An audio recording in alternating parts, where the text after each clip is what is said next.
estamos falando a cada encontro sobre a simbologia, o significado de cada peça, de cada parte, né, que constitui a construção do tabernáculo, da maneira como Deus revelou para Moisés.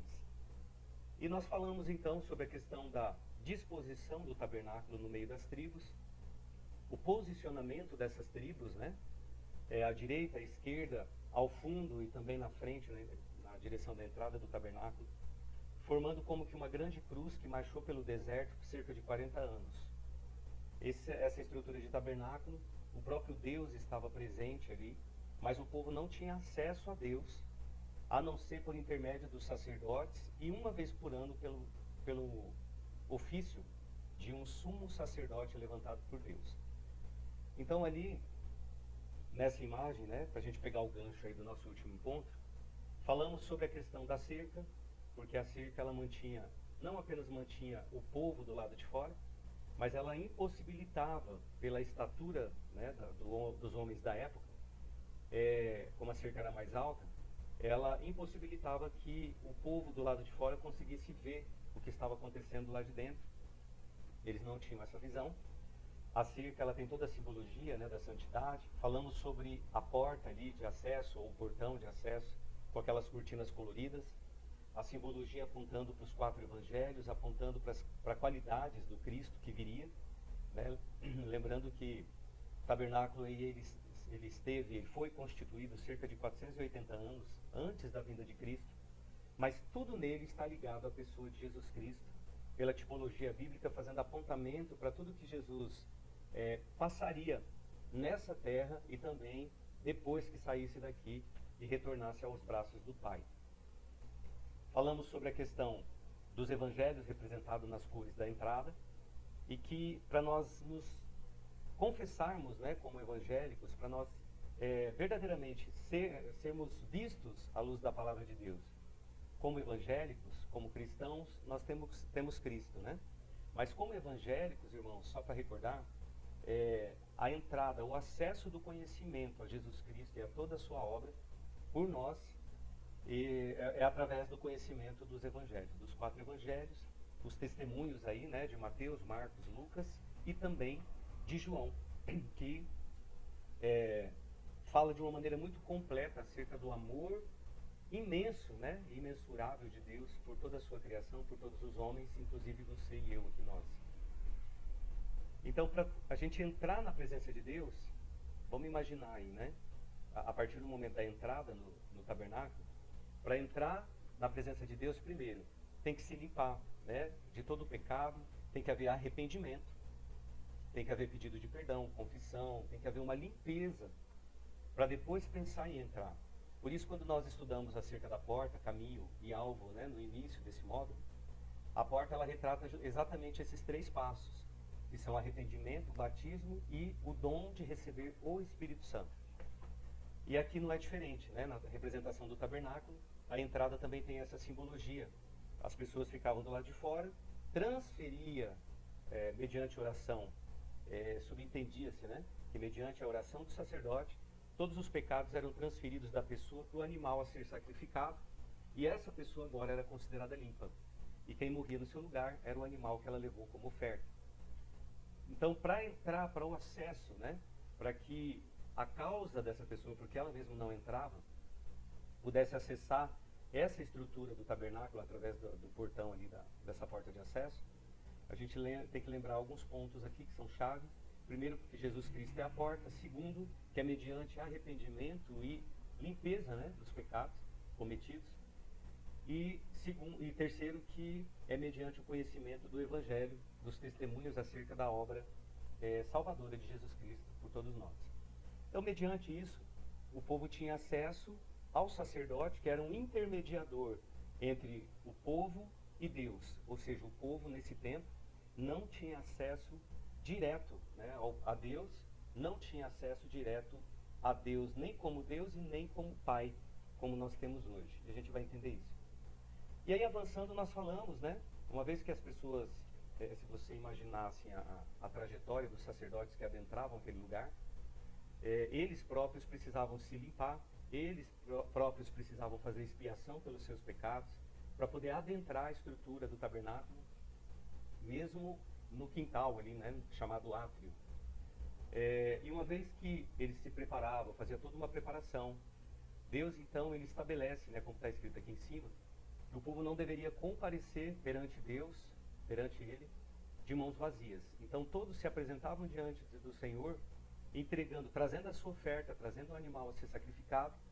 E esse animal a ser sacrificado também, existiam leis, né? Foram colocadas leis para estabelecer um padrão de qualidade dessa oferta. Então o animal não podia ser manco, coxo, não podia ser cego, não podia ter nada quebrado, nada torto, tinha que ser um animal perfeito, fazendo menção ao Cordeiro de Deus que veio a esse mundo e foi um cordeiro perfeito durante todo o tempo que ele esteve nessa terra. Não houve pecado, não houve acusação, né? E sim apenas um levante da parte dos inimigos que se levantaram contra ele. Mas em termos de pecado, ele saiu daqui sem mancha, sem mácula, sem pecado, um cordeiro perfeito que agradou a Deus o seu sacrifício. E aí, para entrar ali também, os próprios sacerdotes tinham que ser perfeitos, não podia ser manco, coxo, cego, né? Então aí a preocupação de Deus, o peso que Deus dá a tudo aquilo que se achega a Ele, chegar de forma perfeita, de forma irrepreensível. E aí o sacerdote também ele tinha que fazer toda uma limpeza, uma purificação para atender o povo. Uma vez que o sacerdote, ou os sacerdotes, melhor dizendo, estavam oficiando ali, eles recebiam o animal, eles iriam ali sacrificar esse animal, e aí nós finalizamos o nosso último encontro falando a respeito desse item, né? Desse móvel chamado altar de sacrifício. Altar de sacrifício, que significa também um lugar de matança, um lugar de morte da carne, onde o animal era disposto em cima de uma grelha, o seu sangue era aspergido nas pontas ali para santificar, e o sacerdote ele preparava, né, o fogo, preparava a lenha. Deus, primeira vez, manda fogo, né, e declara, através de Levítico 6, 12, 13, que eu citei aqui já anteriormente, que esse fogo arderia continuamente sobre o altar, ele não se apagaria, e era responsabilidade do sacerdote manter esse fogo aceso. Cada manhã ele ia lá, colocava a lenha, renovava a lenha, tirava as cinzas do animal, dos animais que queimaram até virar cinza, queimaram, né, foram consumidos pelas chamas, e começava a receber então animais do povo para o holocausto, animais pequenos, médios, grandes, e fazendo então a disposição desses holocaustos, oferecia e apresentava diante de Deus. Lembrando que algumas partes eram reservadas para o consumo dos sacerdotes, para a sua alimentação, e as gorduras, parte mais especial, né, dessa queima, era oferecida, era solicitada, requisitada, na verdade, pelo próprio Deus, quando ele dizia, olha, as gorduras são minhas. Então essas gorduras eram queimadas para levar um cheiro bom, né, agradável às narinas do Senhor.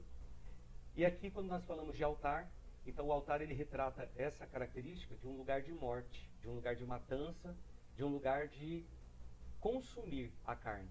E tudo aí tem uma simbologia, um apontamento para o Cristo. A madeira de acácia, né, que constituía esse móvel, fala da incorruptibilidade de Cristo, por ser uma madeira muito dura. O bronze que reveste, o bronze que cobria as varas, as argolas, e da própria grelha, fala do sofrimento de Cristo, né? O sangue que era aspergido nessas pontas, que está aparecendo aí também, cada animal que era morto, o sangue era aspergido sobre essas pontas, semelhantes lembrando um pouquinho os chifres, né? Para dizer que o sangue daquele animal precisou ser derramado, para que houvesse o perdão dos pecados, a expiação dos pecados, entre outras coisas e objetivos dentro da função do sacerdote. E o sacerdote, ele era um intermediador nesse tempo, entre Deus e o povo. O povo não se achegava diretamente, mas necessitava de um sacerdote para poder oficiar essa intermediação, né?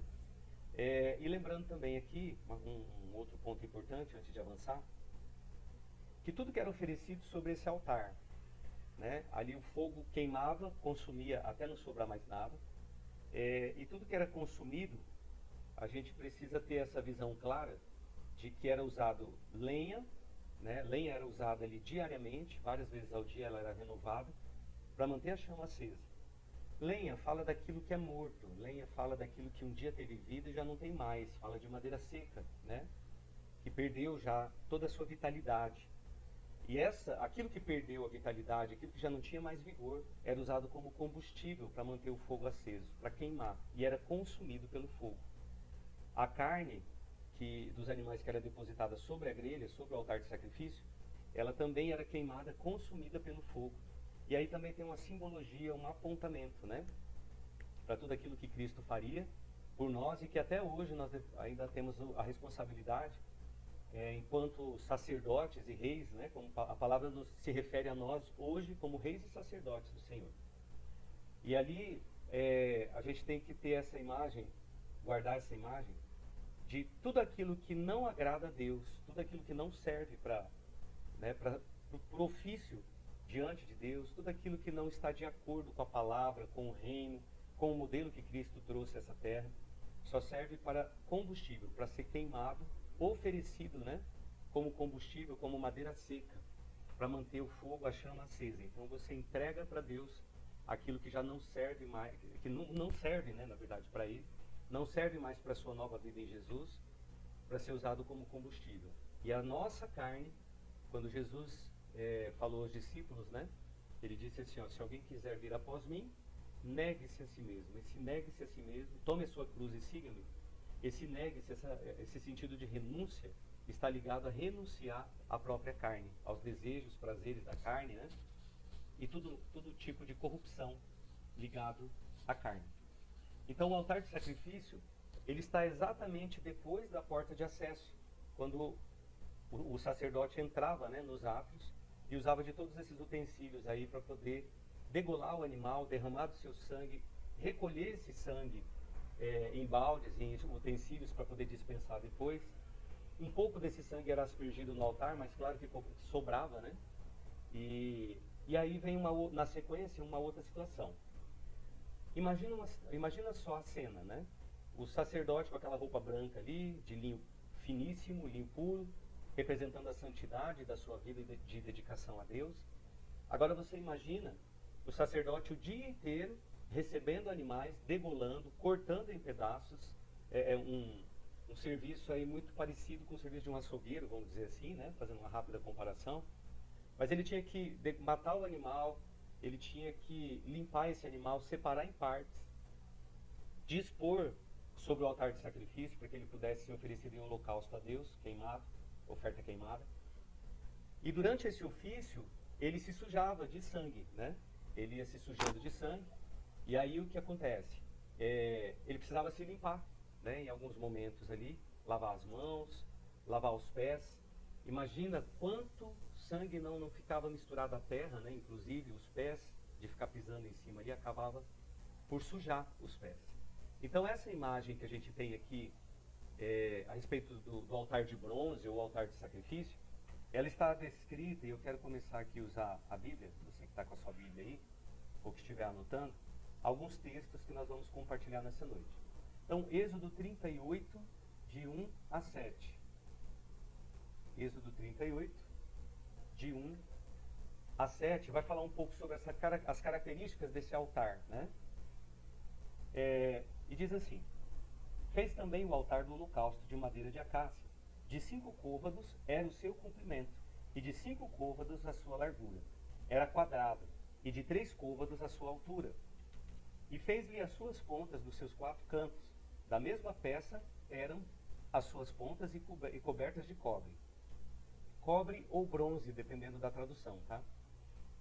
Fez também todos os utensílios do altar, os cinzeiros e as pás e as bacias e os garfos e os braseiros.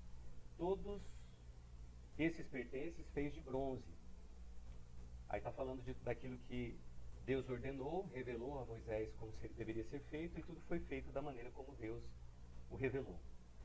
No verso 4, fez também para o altar um crivo de cobre, que é bronze, em forma de rede, uma espécie de grelha, né? Na sua cercadura embaixo, até o meio do altar. E fundiu 4 argolas para as 4 extremidades do crivo de cobre, para os lugares dos varais. E fez os varais de madeira de acácia e os cobriu de bronze. E no 7, pôs os varais pelas argolas aos lados do altar, para com eles levar o altar. Fê-lo oco e de tábuas. Então essa estrutura aí é uma caixa, que Deus entrega um modelo, né, para Moisés, uma caixa de madeira de acácia revestida de bronze, que tanto o bronze como a madeira aí faz menção à natureza terrena, à natureza natural de Cristo enquanto homem, que veio da maneira como veio nessa terra. Uma coisa que eu queria chamar a atenção nesse texto aqui, que é de suma importância para o nosso estudo, para esse estudo e para outros que virão, é a questão da unidade de medida, né? Que é citada nessa época, que é utilizada nessa época, que é chamada côvado. O côvado, para entender um pouco assim, a revelação que vem em cima dele, o côvado ele fala de uma unidade de medida, porque na época não tinha trena, não tinha régua, não tinha muita estrutura para medir. Então, a medida era feita usando o antebraço, né, dos homens da época, pegando da ponta do dedo, né, tentar mostrar aqui, tentando pegar a medida da ponta do dedo até o cotovelo. Isso aqui dá a medida de um côvado. Aí a gente vai entender algumas coisas. Primeiro que nem todos os homens da época tinham a mesma estatura, medida, né? Tinha baixinho, tinha alto, tinha estatura mediana. Então, automaticamente, o côvado de um era diferente do outro. A medida do antebraço de um, ela diferenciava do antebraço do outro. E você vai ver muito essa expressão, essa unidade de medida no Velho Testamento, dizendo, ó, tantos côvados, a arca, né, era medida em côvados, a arca de Noé, aqui o altar, os utensílios do tabernáculo e tantas outras coisas eram medidas em côvados. O que a gente precisa entender sobre o côvado? Primeiro, ele não era uma unidade de medida precisa, porque Noé mediu pelo braço dele, Moisés mediu pelo braço dele, vamos imaginar assim, né? Embora não foi Moisés que fez, né? Foi Bezalel e Aholiabe, homens levantados por Deus para poder fundir, derreter ouro, derreter bronze, fazer as estruturas de madeira, né, do tabernáculo. Mas o que eu quero que você entenda? Foi assim, convencionado que a medida de um côvado, porque ela tem muita variação, e você pode encontrar essas variações, mas a medida de um côvado ela é de 33 centímetros. Em alguns lugares vai dizer que é um pouco menos, em alguns lugares vai dizer que é um pouco mais, mas foi convencionado para não ficar assim tão, né, discrepante muitas vezes. Só que quando a gente olha com um olhar espiritual, a gente olha para o tabernáculo, e eu queria que você começasse a olhar dessa maneira, enxergar o tabernáculo como uma casa espiritual. Uma casa espiritual com um modelo que veio do reino de Deus para a terra e foi construído de forma natural. Mas ainda que construído de forma natural, continua sendo uma casa espiritual, porque Deus, né, em espírito ali, através do fogo, através da nuvem, ele habita no meio do seu povo. A presença de Deus era real, era Deus presente ali. Não só a sua glória, não só a presença da sua glória, mas ele próprio, a sua presença estava ali, dentro do tabernáculo, no lugar chamado Santo dos Santos, ou lugar santíssimo, que a gente ainda vai chegar lá. Mas o que eu quero que você entenda? Todos nós, hoje, temos a responsabilidade de construir a nossa casa espiritual diante de Deus. E cada um de nós tem um côvado diferente, né? Porque se eu medir o meu antebraço, não vai bater com o da missionária Lilmária, né? Se o Marcos mediu o antebraço dele ali, que é a unidade de medida dele, não vai bater aqui com a Evelyn, por exemplo.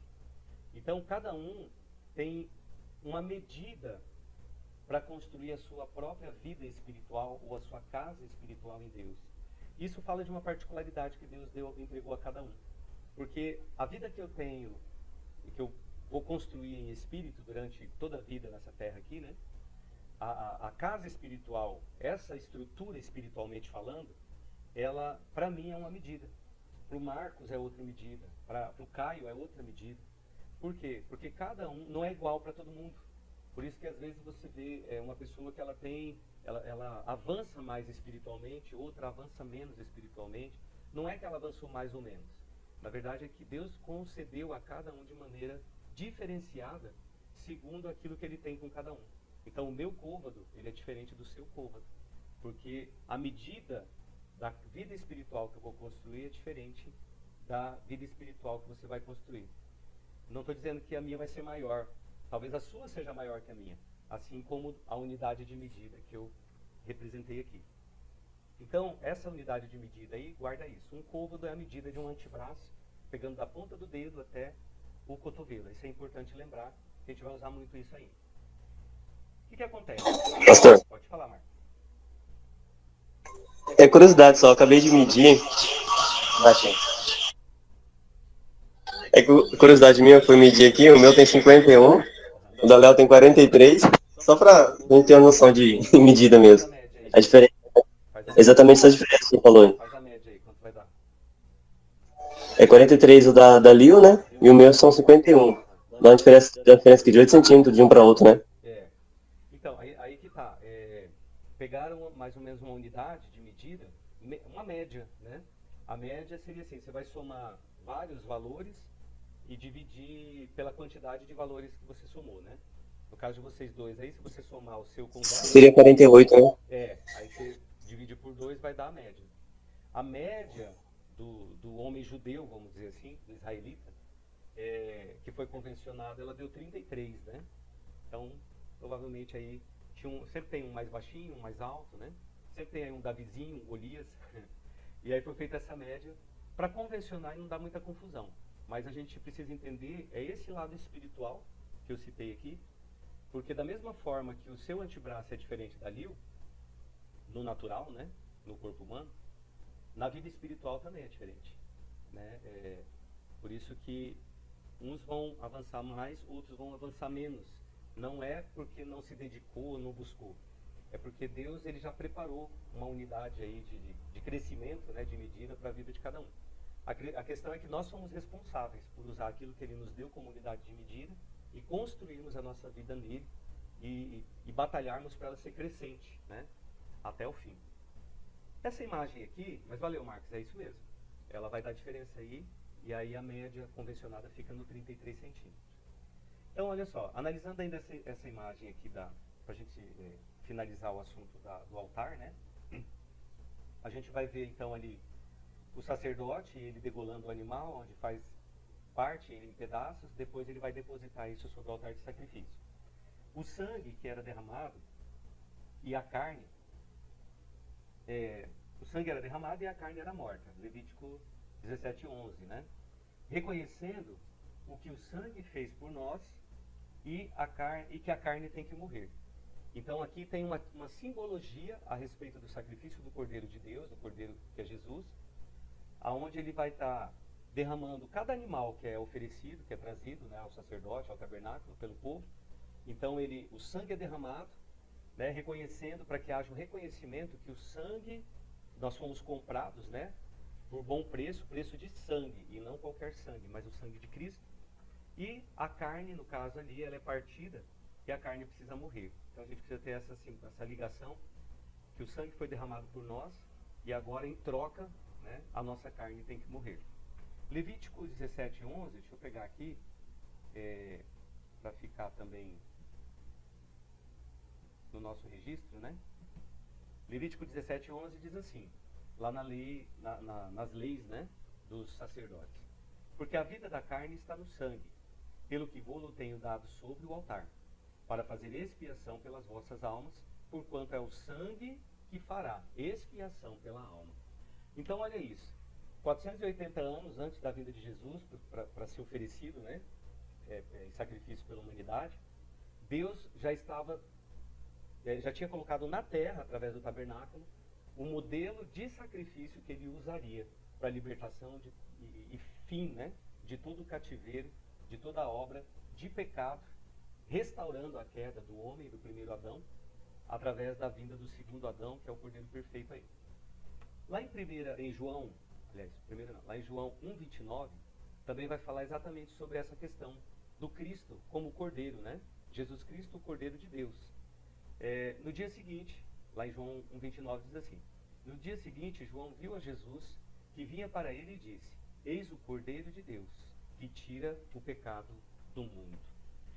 Então a gente pega, acho que você já começou, né, a Evelyn que está acompanhando a primeira vez, assim, o Marcos e ele já tinham visto algumas vezes, né, esse assunto, mas assim, aqui você começa a compreender que tudo que é feito no natural, tudo que estava sendo feito no meio do povo, através dos sacerdotes, através do tabernáculo, tem uma ligação direta com aquilo que Cristo faria na terra, mas por uma causa muito maior, né, que está ligada aí ao plano espiritual. Então o animal era sacrificado, o sangue era derramado, a carne era morta, queimada e consumida. E lá, do lado direito daquele quadrinho azul, a gente vê exatamente isso. O Cordeiro de Deus veio a essa terra, derramou seu sangue, sua carne foi morta, né? E ele veio para tirar o pecado do mundo, assim como aquele animal que era oferecido no deserto, ele era oferecido por expiação, por substituição, e era morto, né, para que o pecador fosse livre do seu pecado. Então aqui a gente está falando sobre o altar. Uma vez avançando, né, entrando um pouquinho mais dentro do tabernáculo, a gente vai se deparar então com um outro objeto, chamado pia, bacia ou lavatório, dependendo da tradução. Essa pia, essa bacia, né, ela tinha uma função muito simples até, mas ao mesmo tempo uma ligação espiritual também bastante grande. Então Êxodo 40:30 diz assim, né? Pois também a pia entre a tenda da congregação e o altar de sacrifício, e nela pôs água para lavar, da maneira como Deus ordenou aí. Então essa pia, ela tem algumas características, essa bacia, né? Ou vamos chamar de lavatório aqui. Então esse lavatório ele tinha algumas funções específicas. Primeiro, ele servia para a asepsia, né, do sacerdote. Era um lavatório onde ele lavava as mãos, né, onde ele se limpava, lavava o rosto, porque respingava algumas vezes sangue ali no ato dele sacrificar os animais.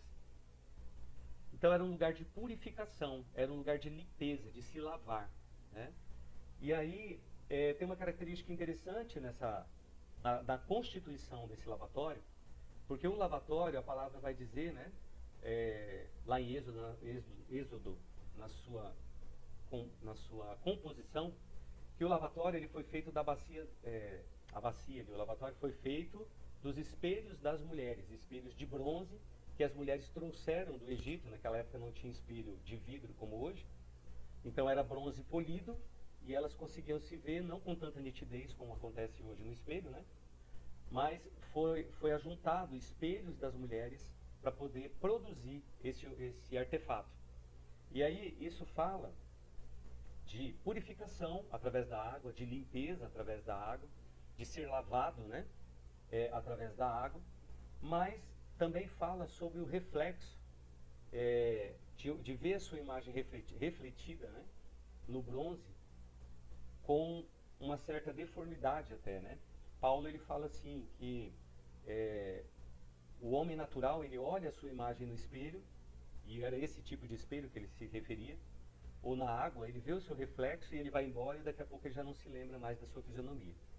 E ali está falando do capricho, está falando da vaidade, está falando de se purificar, não apenas do sangue, não apenas, né, de alguma impureza, de alguma sujeira, mas fala também de se purificar do orgulho, da vaidade, porque a gente sabe que Jesus, ele foi lavado na água do batismo, ele se deixou batizar, ele também se humilhou, né, abriu mão da sua glória. Hoje eu ainda estava compartilhando sobre isso com a irmã, que Filipenses diz, né, Paulo escreve lá em Filipenses, que ele abriu mão da sua glória, se colocando na posição de servo. Ele veio como servo, se humilhou, né, para servir a todos nós e ao Pai também. Então, quando fala da composição através dos espelhos aí, isso tem a ver com a vaidade, tem a ver com a imagem própria e tem a ver com o orgulho também, né? E aí a gente tem do lado direito aqui, ó, Velho Testamento, está lá o lavatório com a sua estrutura. No Novo Testamento, sempre que aparecer assim, ó, do lado esquerdo, verdinho, está se referindo ao tempo da lei, Velho Testamento, e o azulzinho, tempo da graça, Novo Testamento, Nova Aliança. E aqui vai dizer assim, ó, João 13:8 e 15:3, né? Disse-lhe Pedro: nunca me lavarás os pés. Respondeu-lhe Jesus: se eu não te lavar, não tens parte comigo. Vós já estáis limpos pela palavra que vos tenho falado. Então, essa água, que era constantemente renovada no lavatório, ela fala acerca da purificação, da limpeza das nossas vidas através da palavra, né? Ali Jesus estava dizendo: vocês já foram limpos pela palavra que eu tenho pregado para vocês. O evangelho que eu tenho pregado, ele por si só, ele já está lavando, já está limpando vocês. Porque nós somos limpos mediante a palavra. Cada vez que nós recebemos o evangelho, seja lendo, cada vez que entra, né, a palavra de Deus, seja lendo, seja ouvindo, assistindo uma pregação, essa palavra, ela vai entrando e ela vai limpando, ela vai colocando para fora a sujeira, ela vai quebrando princípios errados, ela vai ajustando, né? E aqui, eu me lembro inclusive de Nicodemos, quando Nicodemos se aproxima de Jesus, perguntando, né, como ele faria para entrar no reino de Deus. Jesus olha para Nicodemos, que era um super entendido na lei, na época, e ele fala, Nicodemos, ninguém poderá entrar no reino se não nascer de novo. E aí Nicodemos argumenta, né? Como que eu vou nascer de novo sendo um homem velho? Como que eu vou voltar para o ventre da minha mãe?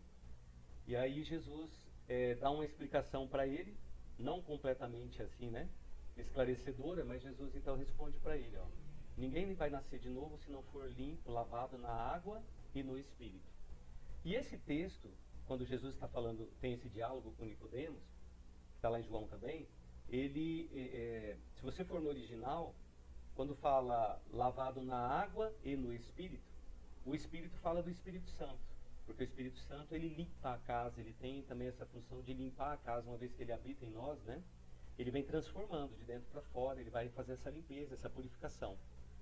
Mas a palavra água, na água e no Espírito, essa palavra água no original, ela não se refere à água, mas ela se refere à palavra de Deus e a mesmo original usado aqui em João 13, João 15:3, quando ele fala que já foi limpo pela palavra, né? A palavra e água aí tem a mesma origem lá no original, né? A mesma raiz, as duas palavras. Então olha o que está mostrando aqui. O povo não tem acesso naquela época, não tinha acesso à presença de Deus. Eles dependiam de um sacerdote que oficiava, né? Fazia essa intermediação, apresentando, orando pelo povo, pelo perdão dos pecados, transferindo mediante oração o pecado para os animais a serem sacrificados. E esse mesmo sacerdote, ele intermediava ainda no sentido de fazer todo o holocausto, preparar. Ele derramava o sangue e ele queimava a carne para que fosse consumida completamente, não houvesse mais nada, não ficasse mais nada da carne. Ele estava diante de um lavatório, de uma limpeza, né, de uma purificação, para depois, na sequência, então, adentrarmos a tenda da congregação, o tabernáculo em si. Então, olha só, para a nossa vida espiritual, isso é extremamente importante. Porque eu quero que você comece a entender que o povo não podia chegar, o povo não chegava na presença de Deus, não tinha contato, eles não entravam lá. Mas a sua causa, ela entrava, né, por intermédio dos sacerdotes. Agora olha como que é profundo isso. Imagina você entrando na presença de Deus hoje, pelo modelo do tabernáculo, até aqui onde a gente falou. Primeiro a gente já deu para entender que a gente não entra de qualquer jeito. A gente não entra trazendo os pecados, carregando, né, os pecados, carregando a sujeira que veio lá de fora. E imagina por um momento que seja você entrando no tabernáculo e não o sacerdote. Então, primeira coisa, não se apresenta de mão vazia. Traga a sua oferta, né? Ou leve a sua oferta diante de Deus. A entrada, o acesso é mediante os evangelhos, o testemunho de Cristo, olhando para Jesus, aprendendo dele, tomando das suas qualidades, das suas virtudes, das suas características sobre a tua vida. Então é mediante confissão, arrependimento, matando a carne, sacrificando a carne, né, no altar de sacrifício, queimando, e aí entra o fogo do Espírito mesmo, se entregando, se humilhando, né, diante do Pai, se purificando através da palavra, sendo limpo, lavado através da água e do Espírito, né, da palavra de Deus e do Espírito Santo, para depois você pensar e entrar na tenda. E quando entra na tenda, a gente vai ver agora, vai começar a ver hoje, que ainda não ali você ainda não está diante de Deus. E aí tem um grande ensinamento em cima disso, porque muitas vezes as pessoas acham que podem se achegar a Deus de qualquer maneira. Eu até conto uma historinha, né, de quando eu era criança. Eu e meus primos, toda vez que vinha circo para perto de casa, a gente sempre dava um jeitinho de entrar por baixo da lona, né? Eu já queria chegar e entrar lá perto do palhaço, dos palhaços lá, dos bichos. Então a gente sempre dava um jeitinho de furar, sem pagar a entrada e que já queria entrar pelo fundo, né? No tabernáculo não tinha como. Se alguém se atrevesse a entrar já na presença de Deus, sem se limpar, sem entregar sua oferta, sem matar a sua carne, sem ser lavado na palavra, sem ser limpo no espírito, ele era fulminado automaticamente, era morto, né, por se achegar diante daquele que é santo de uma maneira profana. Então, o tabernáculo ele ensina essa trajetória que nós precisamos. Cada vez que nos achegarmos ao Pai, a gente precisa entrar reconhecendo, primeiro, que nós somos pecadores, que houve uma oferta, né, foi entregue uma oferta maior. O Cordeiro de Deus, ele se entregou no meu lugar e no seu, para ser sacrificado no nosso lugar. O nosso pecado foi transferido, ele levou sobre si as nossas transgressões. Isaías 53 diz que o castigo que nos traz a paz, se hoje nós temos paz, é porque o castigo ele levou sobre ele. Tudo aquilo que era para você e para mim, né, estávamos sentenciados, havia uma cédula de dívida, havia uma nota promissória, né, com os nossos nomes aí, de uma dívida a ser paga para o inimigo, mas o pai entra com o filho se oferece no nosso lugar, e essa cédula agora é rasgada.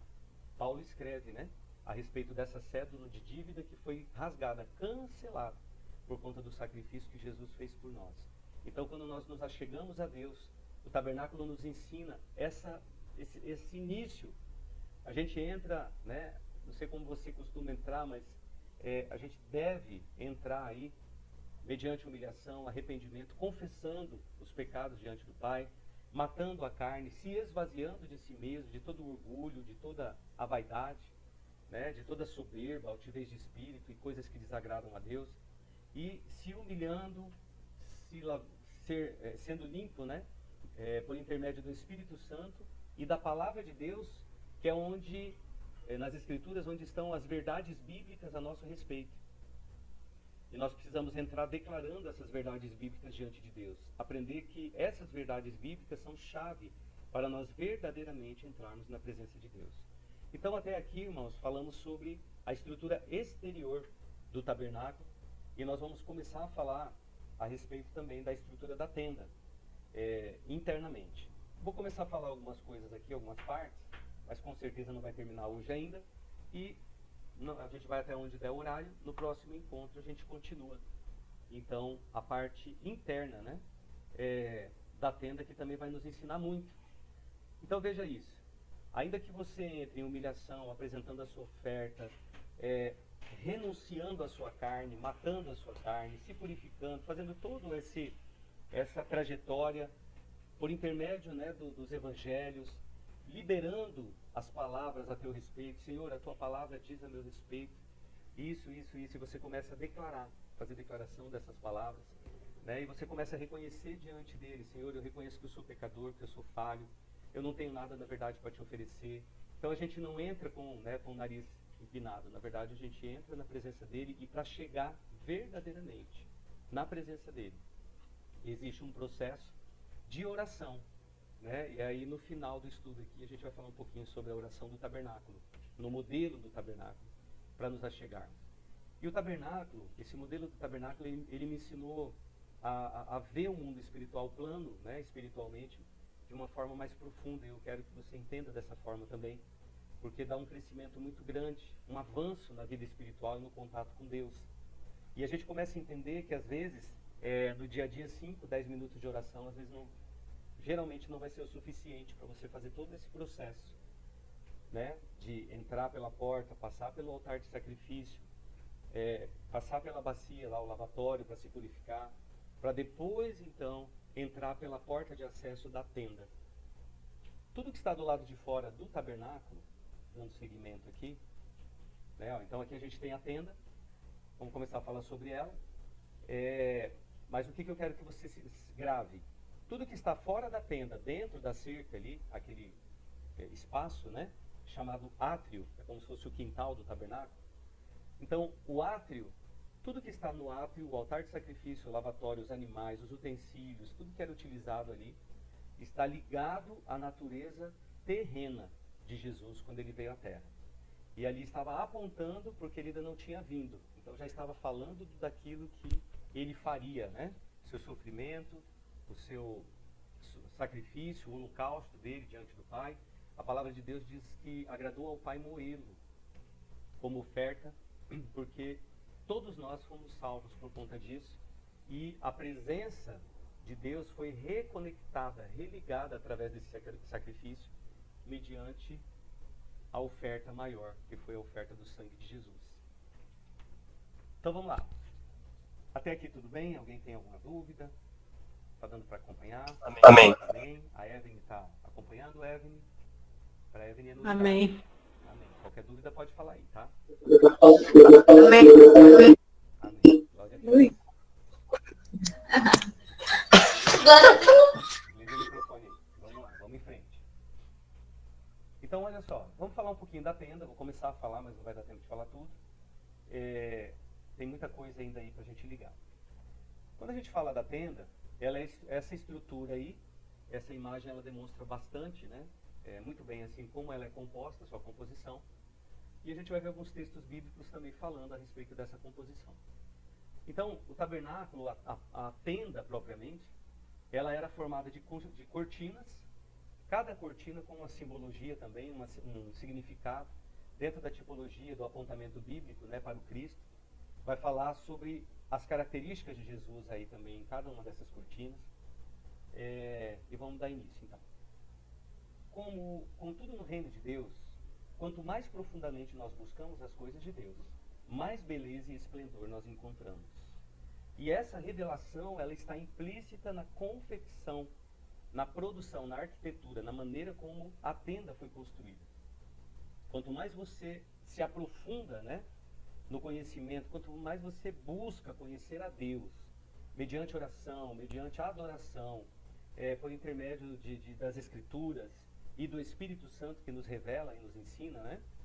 Quanto mais nós nos aprofundamos em buscar, em aprender, mais beleza e esplendor nós vamos encontrar. E a tenda, ela é um reflexo disso, é um reflexo do Cristo homem que veio a essa terra. Olha só, a gente tem aqui 4 tipos de cortinas que Deus estabeleceu para Moisés, da maneira como elas deveriam ser feitas. Depois a gente vai pegar nos textos alguns detalhes, mas a gente tem essa estrutura aqui, ó. Por baixo, você acompanhando aí na imagem, a gente tem colunas de madeira de acácia, revestidas agora em ouro. Então, vamos relembrar aqui que tudo que está do lado de fora da tenda é revestido em bronze ou tem acabamento em prata, que fala sobre natureza terrena, sobre o sacrifício de Cristo, né, sobre o que ele ia padecer.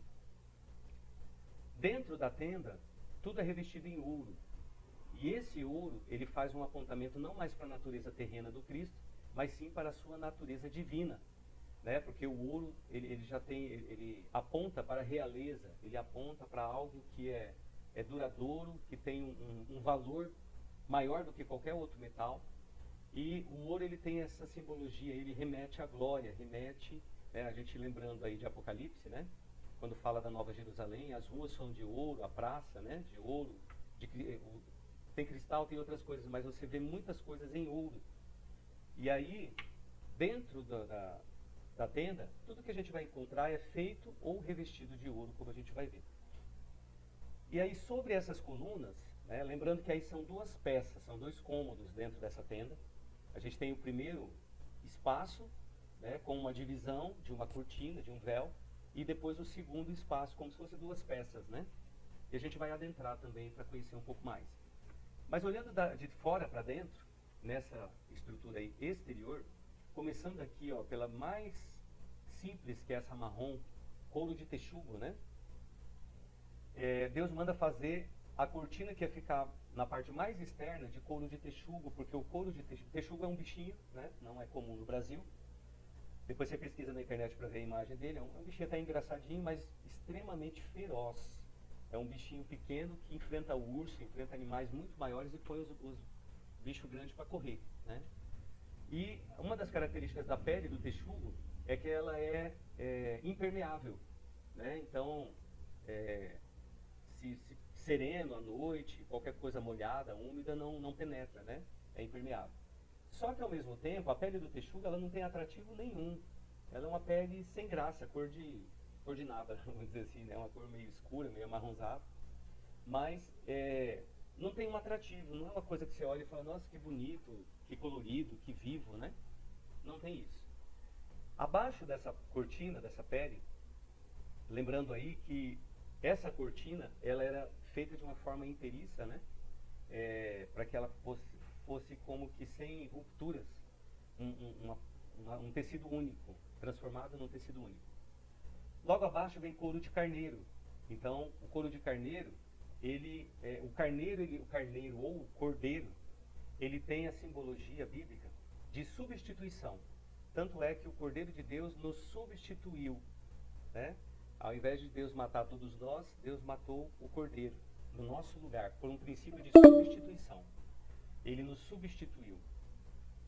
E aí, logo abaixo, então, ele já começa a ganhar uma cor, esse couro do carneiro, mas ainda numa simplicidade. Mais abaixo, então, você tem couro de cabra, né? A cabra, ela fala do sacrifício, ela aponta para o sacrifício. E aí, lembrando que a cabra, eu tinha falado alguma coisa sobre o couro da cabra, que é usado também para fazer as cordas que amarram a cada haste que sustenta a cerca do tabernáculo, né? Já tem aí uma simbologia. E o tecido mais interno desses quatro, ele era feito de linho torcido com imagens de querubins, como dá para ver mais ou menos ali. Então, uma cortina bonita, já uma coisa, né, com colorido, com imagem, com gravura, de linho, e aí ganhando cores, inclusive, né? E aí o que isso vai apontar para nós, vai representar? Eu não sei se vocês vão se lembrar, mas Isaías 53, ele fala que Jesus, quando ele foi crucificado, não havia beleza nem formosura, né? Que ele, na época, no momento ali da crucificação, no seu sofrimento, né?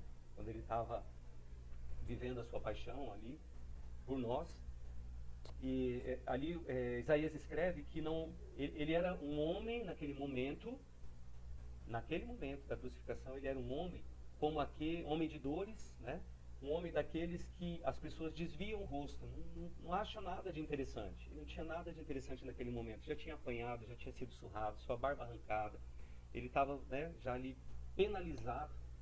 E aqui a gente tem uma relação com essa imagem da tenda e a imagem descrita por Isaías no capítulo 53. Para quem olha por fora, quem olhou por fora para Jesus, não via nenhum tipo de beleza, nem formosura, nem aparência interessante. Mas à medida que os discípulos, aqueles que o conheceram mais intimamente, quanto mais o conheceram, e para nós, quanto mais o conhecemos, mais beleza, mais esplendor nós encontramos. E essa estrutura exterior do tabernáculo faz essa representação do Cristo, que por fora não tem aparência atraente, mas que quanto mais você mergulhar nele, no conhecimento dele, na intimidade com ele, você vai descobrir a beleza, a majestade, a glória que há no nosso Jesus, no nosso Senhor e Salvador Jesus Cristo. Amém? Eu vou encerrar aqui, por conta do horário, que já vai cair a nossa, já deu o aviso aqui. Alguém tem alguma dúvida, comentário até aqui? Está dando para entender? Amém. Amém. Amém. Boa. Glória a Deus. Então tá, aí nós vamos continuar então. Aí no próximo encontro nós vamos entrar na tenda. Avançamos até onde der. Eu acredito que mais 2 encontros ainda de tabernáculo para poder concluir dentro desse tempo que nós temos. Mas façam a leitura. Eu quero assim encorajar vocês.